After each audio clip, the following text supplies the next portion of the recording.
Welcome to back my new blog. Hello বন্ধুরা, সবাই কেমন আছো? আশা করি ভালো আছো। চলে আসলাম আরেকটি নিউ ব্লগ নিয়ে তোমাদের মাঝে। কেউ স্কিপ করবে না, সম্পূর্ণ ভিডিও দেখবে। যদি ভালো লাগে লাইক কমেন্ট শেয়ার করবে।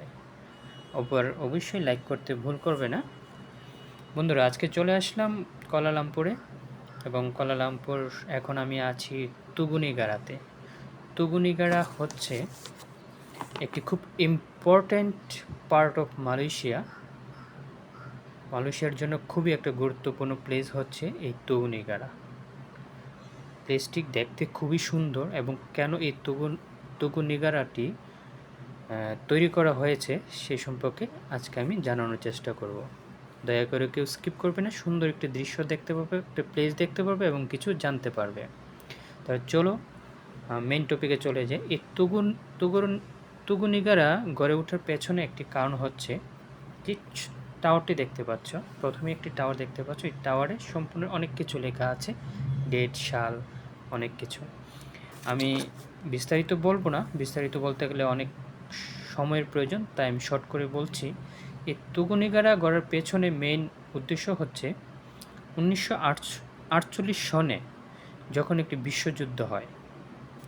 এই বিশ্বযুদ্ধের সময় যারা প্রাণ দিয়েছিল মালয়েশিয়ার পক্ষ থেকে, তাদেরকে উদ্দেশ্য করে এই তুগুনিগাড়া স্থাপনাটি তৈরি করা হয়।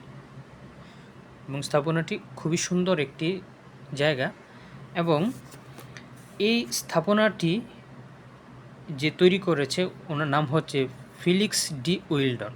ফিলিক্স ডি উইলডন তিনি এই স্থাপনাটি তুগুনিগাড়ার স্থাপনাটি আর্ট করেছে, যাকে আমরা আর্কিটেকচার বলে থাকি। আর এটির নাম হচ্ছে ন্যাশনাল মাউন্টেন, যেটা ইংলিশে আমরা বলে থাকি। এবং বর্তমানে খুবই বিখ্যাত একটি ফেমাস একটি প্লেস হচ্ছে এই তুগুনিগাড়া।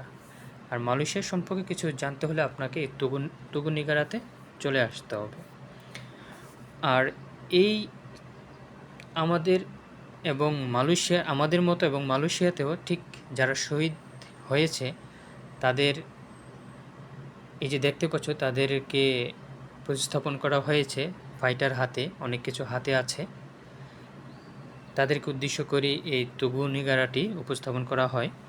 আর এই যে ফাইটারদেরকে দেখতে পাচ্ছ, এটা সম্পূর্ণ হচ্ছে 15 মিটার হচ্ছে উচ্চতা। এবং 1966 সনে এটা গড়ে উঠে এই তুগুনিগাড়াটি, এই মাউন্টেনটি। আমরা জানি 1948 সনে দেশ স্বাধীন হয়। দেশ বলতে সারা পৃথিবী, যখন বিশ্বযুদ্ধ হয়েছিল 1948 সনে, তখন এই মালয়েশিয়া এটি উপস্থাপন করার চিন্তা করে, এবং তার কাজ শুরু হয় 1960 সন থেকে। কাজ শুরু হয় এবং 6 বছর লেগেছে এই কাজটা শেষ করতে। এবং 1966 সনে এই উপস্থাপনাটি ওপেন করে দেয় সবার জন্য। আর সম্পূর্ণ উচ্চতা হচ্ছে 15 মিটার, এবং খুব সুন্দরভাবে এই তুগুনিগাড়াটি গড়ে উঠেছে। মসজিদের মতো দেখতে পাচ্ছ, খুব সুন্দর একটি প্লেস, সাথে ঝর্ণা আছে। ওখানে গেলে যেই যাবে, ওখানে গেলে মন একদম প্রশান্তি হয়ে যাবে, খুবই মন ভালো হয়ে যাবে। যারা মালয়েশিয়া ঘুরতে আসো তাদেরকে একটি মেসেজ দিচ্ছি, বার্তা দিচ্ছি, তারা এই তুগুনিগাড়াতে ঘুরে যাবেন। কোনো এন্ট্রি ফি লাগবে না, উইদাউট এন্ট্রি ফি ঘুরে যেতে পারবেন এবং সুন্দর একটি প্লেস উপভোগ করতে পারবেন।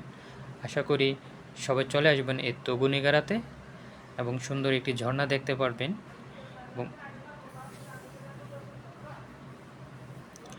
কোনো এন্ট্রি ফি লাগে না, কুয়ালালামপুরের মধ্যেই খুবই কাছে। এবং ওখান থেকে আকাশটা খুব সুন্দর দৃশ্য একটা দেখতে পাবে, খুব সুন্দর একটি দৃশ্য, খোলা আকাশ দেখতে পারবে। সো সবাই ভালো থাকবে, সুস্থ থাকবে। আবার দেখা হবে নেক্সট আমার ব্লগ ভিডিওতে। সবাই সাথে থাকবে আশা করি।